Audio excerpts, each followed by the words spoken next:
तो आज की इस वीडियो में आपको बताऊंगा कि छत्तीसगढ़ स्वामी टेक्निकल यूनिवर्सिटी में एम प्लान एडमिशन 2021-22 को लेकर यहां पर नोटिफिकेशन आ गया है। तो इसमें आपको बताया जाए कि लास्ट डेट कब है, आवेदन शुल्क कितना है और पूरा ओवरऑल जो एजुकेशन फीस है वो कितना है, कितने सीट है, क्या पात्रता है और आयु सीमा कितनी है और सिलेक्शन क्या होगा, कैसे होगा, ये सब आपको डिटेल में बताया जाएगा। तो नमस्कार दोस्तों, मेरा नाम है राम वर्मा और स्वागत है आपका CG education news YouTube channel पर। अगर आप इस चैनल पर पहली बार आए तो चैनल को सब्सक्राइब करके बेल आइकन बटन दबाना ना भूलिए, क्योंकि यहाँ पर आपको इसी तरह की लेटेस्ट नोटिफिकेशन लगातार मिलती रहेगी। तो चलिए यहाँ पर शुरू करते हैं। तो यहाँ पर M plan PG course in urban planning for session 2021-22 के लिए यहाँ पर कंप्लीट डिटेल दिया गया है। इसकी आवेदन की तारीख वगैरह सब अब देखेंगे हम लोग। तो नोटिफिकेशन आ चुका है, तो चलिए यहाँ पर शुरू करते हैं।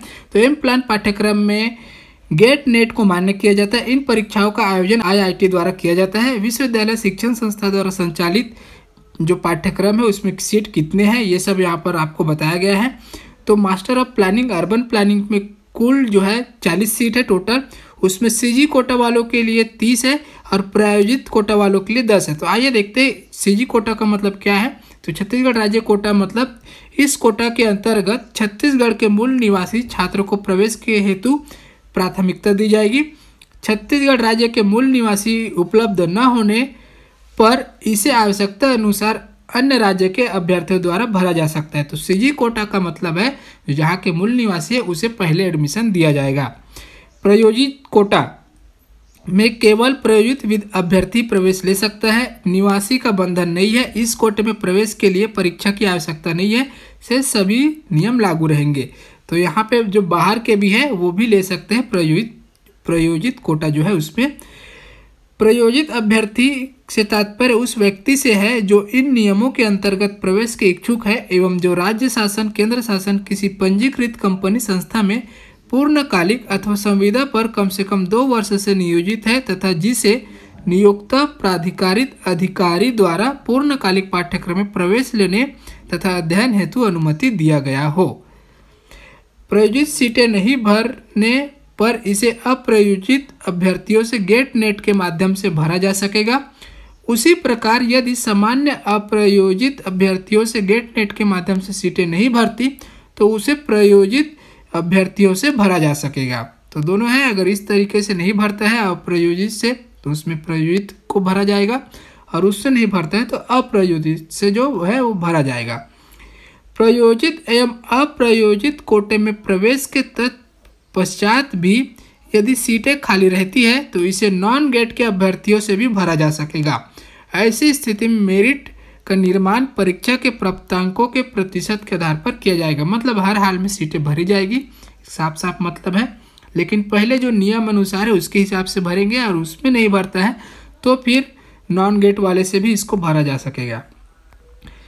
तो सीटों का आरक्षण किस प्रकार होगा। तालिका 1 में जैसे कि आपने देखा है, वर्णित स्नातकोत्तर पाठ्यक्रम हेतु छत्तीसगढ़ शासन द्वारा निर्धारित आरक्षण नियमों का पालन किया जाएगा। तो मतलब यही है कि 40 सीट है, सीजी कोटा के लिए 30 है और बाहर के लिए यहाँ पर 10 है। यहाँ पर पात्रता की शर्तें रखी गई है। तो एम प्लान पाठ्यक्रम में पात्रता के लिए स्नातक स्तरीय पाठ्यक्रम एवं गेट के विषय इस प्रकार है। तो यहाँ पर पात्रता हेतु संबंधित डिग्री पाठ्यक्रम के ब्रांच का नाम है bachelor of architecture, bachelor of planning, BE, BTech in civil engineering, MSc, MA geography, economics, sociology. GATE के विषय होने चाहिए आर्किटेक्चर, CE। ठीक है, तो ये पात्र है। जितने भी कोर्स किए हुए हैं वो लोग सभी इसमें पात्र होंगे।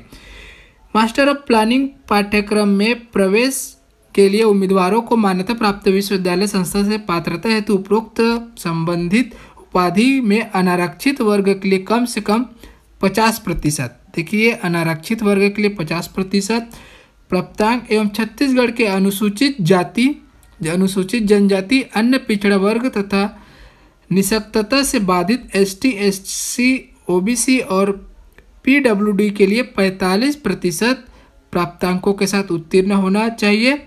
यदि प्रतिशत पूर्णांक में न हो तो 49.5% या इससे ऊपर 50% तथा 44.5 या उससे ऊपर 45% मान्य किया जाएगा।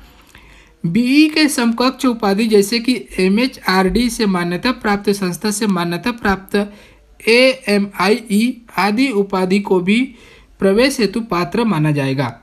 AICTE की नीति के अनुसार दूरस्थ शिक्षा से engineering, BE, BTech, B architecture उपाधिधारी अभ्यर्थियों भी प्रवेश के पात्र होंगे, परंतु ऐसे अभ्यर्थियों को अपने स्टडी सेंटर का UGC AICTE राज्य शासन से मान्यता प्राप्त होने का दस्तावेज अनिवार्य रूप से प्रस्तुत करना होगा। संबंधित विश्वविद्यालय द्वारा प्रस्तुत मान्यता पत्र मान्य नहीं रहेगा। उपरोक्त पाठ्यक्रम में जो शुल्क है वो 30,000 रुपये है प्रति सेमेस्टर। प्रवेश शुल्क, परीक्षा शुल्क, नामांकन शुल्क एवं अन्य शुल्क शिक्षण शुल्क के अतिरिक्त देय होगा। तो बाकी प्रवेश शुल्क भी आपको पता है 500 रुपये, वो भी परीक्षा शुल्क वो जब परीक्षा होगा तब भरना होगा। नामांकन शुल्क भी अलग है। ये शिक्षण जो शुल्क है सेमेस्टर, एक सेमेस्टर का 30,000 रुपये है। विश्वविद्यालय शिक्षण विभाग द्वारा संचालित PG पाठ्यक्रम में आवेदन पत्र विश्वविद्यालय की वेबसाइट www.csvtu.ac.in में उपलब्ध है।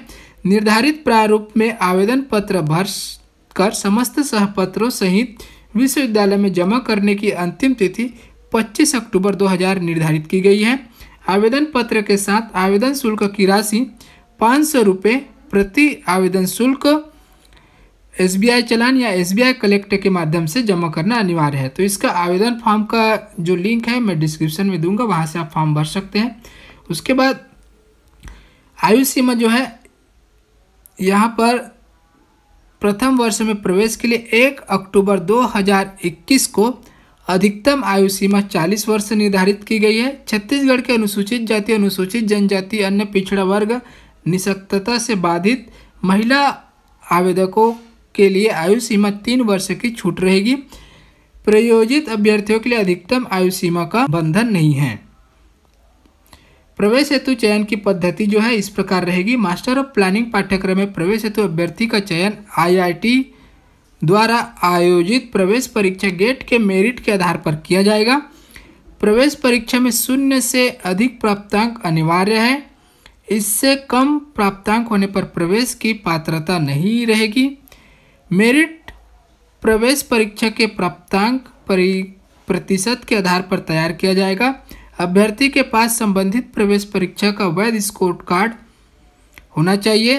प्रवेश परीक्षा के समान मेरिट प्राप्तांक प्राप्त होने पर पहले अर्हकारी परीक्षा में अधिक प्राप्तांक वाले को तथा यह भी समान होने पर अधिक उम्र वाले अभ्यर्थी को प्राथमिकता दी जाएगी। मतलब अगर दो लोगों के स्कोर एक समान हो जाएंगे तो वहाँ पर अधिक उम्र वाले हैं उसको प्राथमिकता जाएगी और पहले अर्हकारी परीक्षा में अधिक नंबर पाने वाले को ये दिया जाएगा। प्रयोजित अभ्यर्थियों का प्रवेश पात्रता से संबंधित उपाधि परीक्षा के प्राप्तांक के मेरिट के आधार पर किया जाएगा। अर्हकारी परीक्षा में समान प्राप्तांक होने पर अधिक उम्र वाले अभ्यर्थियों को प्राथमिकता दी जाएगी। तो ये था दोस्तों एम प्लान को लेकर, एडमिशन को लेकर नोटिफिकेशन। ये वीडियो आपको कैसा लगा? अच्छा लगा तो लाइक कीजिए और ऐसे ही लेटेस्ट अपडेट पाने के लिए चैनल को सब्सक्राइब कीजिए। और इसका ये सब आपको डिटेल में भी मिलेगा, तो पढ़ने के लिए वीडियो के डिस्क्रिप्शन को एक बार चेक कीजिए, वहाँ भी आपको ये नोटिफिकेशन मिलेगा। धन्यवाद, मिलते हैं अगले वीडियो में।